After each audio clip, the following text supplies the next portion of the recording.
প্রকৃতির কি ঘেরান।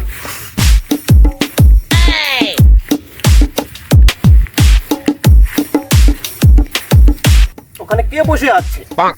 নিশ্চিত একটা মূর্খ। যাই, জ্ঞান দিয়ে আসি।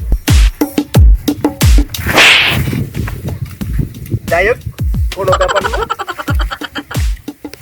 কেউ দেখে না। যাই, একটু জ্ঞান দিয়ে আসি। Oh, really?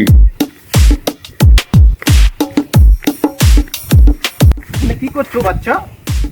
আর কোয়েন না, এই যে প্রকৃতির বাতাস,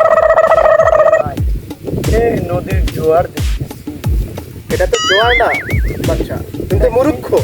এটা কি তাইলে? এটা আমার জ্ঞানের জোয়ার বইয়া যাইতেছে। এই বাচ্চাদন, এটা কি তুমি দেখতে পাচ্ছ?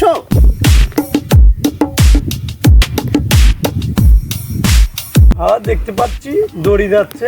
এটার কাজ কি জানো? না তো। এইটার কাজ হচ্ছে কারেন্ট যেভাবে এক Oh, প্রান্ত থেকে অন্য really? প্রান্তে যায়, সেইভাবে আমার জ্ঞান এই প্রান্ত থেকে ওই প্রান্তে বৃদ্ধি হয়। ও তাই? ইয়া ইয়া। বুঝতে পারছি। এই আকাশ দিয়ে কি যাচ্ছে এটা তুমি জানো? হ্যাঁ এগুলো জোয়ার যাচ্ছে। এটা জোয়ার না রে পাগলা। ওই দিক দিয়ে আমি আসতেছিলাম, তো আমার জ্ঞানের পাওয়ারে সবকিছু পুড়ে তার উপরে সেই পুড়ে যাওয়ার ধোঁয়া আকাশ দিয়ে Oh my উড়ে যাচ্ছে। god. আল্লাহ পাগল, ওই দিক থেকে পুড়িয়ে আলাইছে, আমার এলাকা গেলেও পুড়িয়ে আলাইছে। আল্লাহ পাগল, যা। আমার জ্ঞানের পাওয়ার দেখাও। আমি পানির মতো পাওয়ার দিও। থাকো।